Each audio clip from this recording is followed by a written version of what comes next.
بسم اللہ الرحمن الرحیم۔ آج کی ویڈیو روزے کے درجوں کے متعلق ہے۔ سوال پوچھا جاتا ہے روزے کے کتنے درجے ہیں؟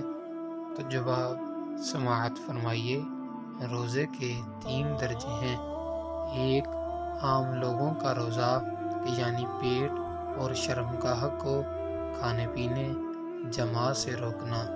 دوسرا خاص کا روزہ کہ ان کے علاوہ کان، آنکھ، زبان، ہاتھ، پاؤں اور تمام اعضاء کو گناہ سے باز رکھنا۔ تیسرا خاص الخاص لوگوں کا ما سوا اللہ تبارک و تعالیٰ کے باقی تمام چیزوں سے اپنے آپ کو بالکل جدا کر کے صرف اللہ کی طرف متوجہ رہنا۔